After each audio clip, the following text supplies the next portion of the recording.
Hi అండి. Welcome back to అమ్మతో మీ దేవాంశు. ఏంటి హాస్పిటల్ ఫైల్ చూపిస్తుందని అనుకుంటున్నారా? ఈరోజు మొన్న మా నాన్నగారికి ఏం జరిగిందో అయితే చెప్తానండి. మా నాన్నగారికైతే మొన్న సడన్‌గా నైట్ 12 ఏఎంకి అయితే పెయిన్ అయితే వచ్చిందండి. విపరీతమైన పెయిన్ వచ్చింది. సో, దేనివల్ల వచ్చిందన్నది మాకు తెలియలేదు. అలాగే వామిటింగ్స్ కూడా అయినాయండి. వెంటనే నైటు 12:30 ఏఎంకి అయితే మేము హాస్పిటల్ తీసుకెళ్ళామనమాట. హాస్పిటల్ తీసుకెళ్తే ఏమని చెప్పారంటే, గాల్ బ్లాడర్‌లో అయితే స్టోన్స్ అయితే ఉన్నాయమ్మా అని చెప్పన్నారండి. అవి స్టోన్స్ అనేవి ఎలా వస్తాయంటే, మన బాడీకి కావాల్సినంత వాటర్ మనం తీసుకోకపోవడం వల్ల మాత్రమే అవి స్టోన్స్ అనేవి ఏర్పడతాయండి. మెయిన్ ఏంటంటే ఆహ్, ఎక్కువ ఎండలో వర్క్ చేసేవాళ్ళు ఉంటారు కదండీ! వ్యవసాయ పనులు కావచ్చండి, లేదంటే ఏదైనా పనులు చేసుకునే వాళ్ళు ఎవరైనా సరే డైలీ కనీసం మన బాడీకి 3 లీటర్స్ ఆఫ్ వాటర్ అనేది మనం కంపల్సరీ తీసుకోవాలండి. లేకపోతే కనుక ఇలాంటి ఇష్యూస్ అనేవి వస్తా ఉంటాయన్నమాట. మా నాన్నగారికైతే ఆ రోజు నైట్ సడెన్‌గా చాలా పెయిన్ అయితే వచ్చిందండి. ఆ పెయిన్ అయితే పాపం తట్టుకోలేకపోయారండి. వాటర్ కూడా చాలా తక్కువ తీసుకుంటారనమాట. ఇప్పుడు ప్రెజెంట్ అయితే వాటర్ ఎక్కువగానే తీసుకుంటున్నారండి. సో, దానివల్ల ఏమైందంటే వాటర్ తక్కువ తీసుకోవడం వల్ల గాల్ బ్లాడర్‌లో స్టోన్స్ అయితే ఉండిపోయినాయండి.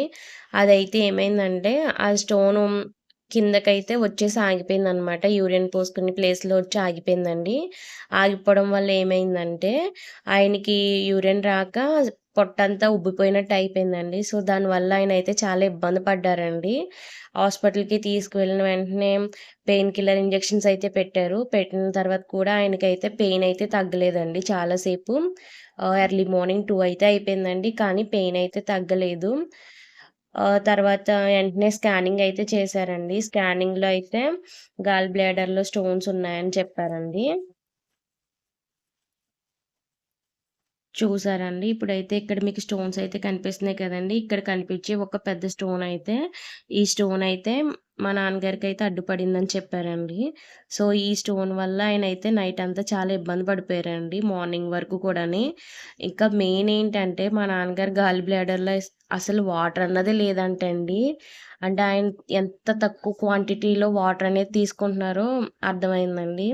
అంటే నార్మల్‌గా వాటర్ తీసుకుంటారు గానీ, పర్టిక్యులర్‌గా అంత వాటర్ అయితే తాగరనమాట. సో, ఇందులో అయితే ఒక 4 అయితే ఉన్నాయని చెప్పారండి స్టోన్స్ అయితేని. అవి ఎలా కరుగుతాయంటే, మనం ఎక్కువ వాటర్ కంటెంట్ తీసుకోవడం వల్ల మాత్రమే కరుగుతాయని చెప్పన్నారంట. సో, ఈ స్టోన్ అయితే మనకి యూరిన్ ద్వారా వస్తదని చెప్పారండి. కానీ ఇది యూరిన్ ద్వారా రాలేదనమాట. ఎందుకంటే, గాల్ బ్లాడర్‌లో వాటర్ లేకపోవడం వల్ల ఈ స్టోన్ అయితే అడ్డుపడిపోయిందండి. దీనికైతే నైట్ క్యాండిల్స్ పెట్టడం వల్ల మార్నింగ్‌కెప్పుడో ఇది మెల్ట్ అయిపోయి పడిందండి. తర్వాత ఇంకా 4 స్టోన్స్ అయితే ఉన్నాయండి మా నాన్నగారికి. ఇవి కూడా వాటర్ ఎక్కువ తీసుకుంటే కనుక, అలాగే వాళ్ళిచ్చిన మెడిసిన్ తీసుకుంటే కనుక, ఇవి అయితే త్వరగా కరిగిపోతాయండి. మనమైతే నిర్లక్ష్యం అయితే చేయకూడదండి.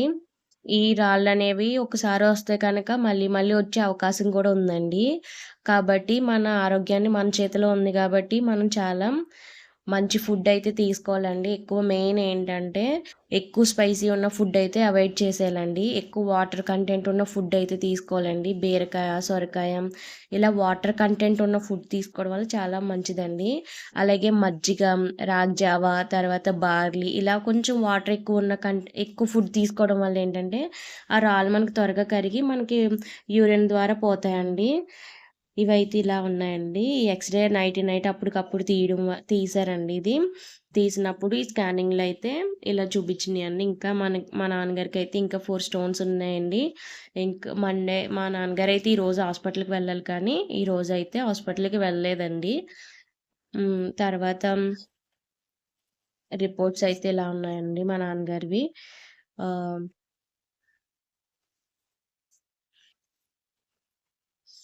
చూసారు కదా ఫ్రెండ్స్. మన ఆరోగ్యం మన చేతిలోనే ఉంది కాబట్టి, మనం తప్పనిసరిగా వాటర్ అయితే కంపల్సరీ తీసుకోవాలండి. ఇవి ఎందుకొచ్చినియి అన్నది మెయిన్ అయితే చెప్తానండి. రీసెంట్‌గా మా నాన్నగారికి చికెన్ గున్యా జ్వరం అయితే వచ్చిందండి. సో, చికెన్ గున్యా జ్వరం వచ్చినప్పుడు మా నాన్నగారు చేసిన మిస్టేక్ ఏంటంటే, పెయిన్ కిల్లర్ టాబ్లెట్స్ అయితే డాక్టర్స్ ఇస్తారు కదండీ! అవి కాళ్ళు, చేతులు నొప్పులొస్తాయని అవైతే యూజ్ చేశారండి. యూజ్ చేసిన తర్వాత ఏమైందంటే హ్మ్. యూజ్ చేసిన తర్వాత ఆయన వాటర్ అనేది చాలా తక్కువ మోతాదులో తీసుకునేవారనమాట టాబ్లెట్స్. అంటే మేము అంత అబ్జర్వ్ చేయలేదు గానీ తక్కువగా వాటర్ తీసుకుంటారని. అయితే అదేమైందంటే ఎప్పుడైతే మనం పెయిన్ కిల్లర్ టాబ్లెట్స్ ఎక్కువగా యూజ్ చేస్తామో అప్పుడు మనకి కిడ్నీల మీద ప్రభావం అయితే చూపిస్తదండి కంపల్సరీ. వాటర్ అనేది ఎక్కువ తీసుకోవాలి. యూరిన్ కూడా ఎక్కువ వెళ్ళాలండి. కొంతమందేంటి మార్నింగ్ నుంచి ఈవినింగ్ వరకు టాయిలెట్‌కి వెళ్లరు. సో, అది కూడా మన కిడ్నీల పైన ఎఫెక్ట్ అనేది చూపిస్తదండి.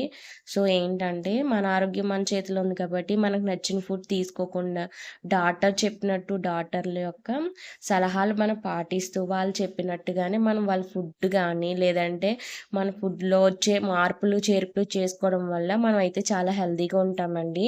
అలాగే వాటర్ అనేది మన బాడీకైతే చాలా అవసరమండి. కాబట్టి ప్రతి ఒక్కరు కంపల్సరీ ఒక 3 లీటర్స్ ఆఫ్ వాటర్ అంటే పెద్ద ఎక్కువేం కాదండి. మార్నింగ్ నుంచి ఈవినింగ్ వరకు ఈజీగా తాగేయొచ్చు. కానీ కొంతమందికేంటంటే వాటర్ తాగాలంటే చాలా బద్ధకంగా ఉంటది. అలా ఉన్నప్పుడు ఇలాంటివన్నీ ఫేస్ చేయాల్సి వస్తదండి. అది కంపల్సరీ చెప్పలేం కూడాని.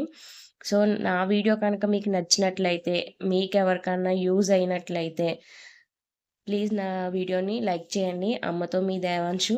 లైక్ చేయండి, షేర్ చేయండి, కామెంట్ చేయండి. అలాగే మనం వాటర్ అనేది కంపల్సరీగా తీసుకుంటే కనుక ఇలాంటి ప్రాబ్లమ్స్ ఏవి కూడా మనం ఫేస్ చేయవలసిన అవసరం అయితే లేదండి. లేదు అంటే కనుక మనం హాస్పిటల్‌కి వెళ్ళాల్సొస్తది.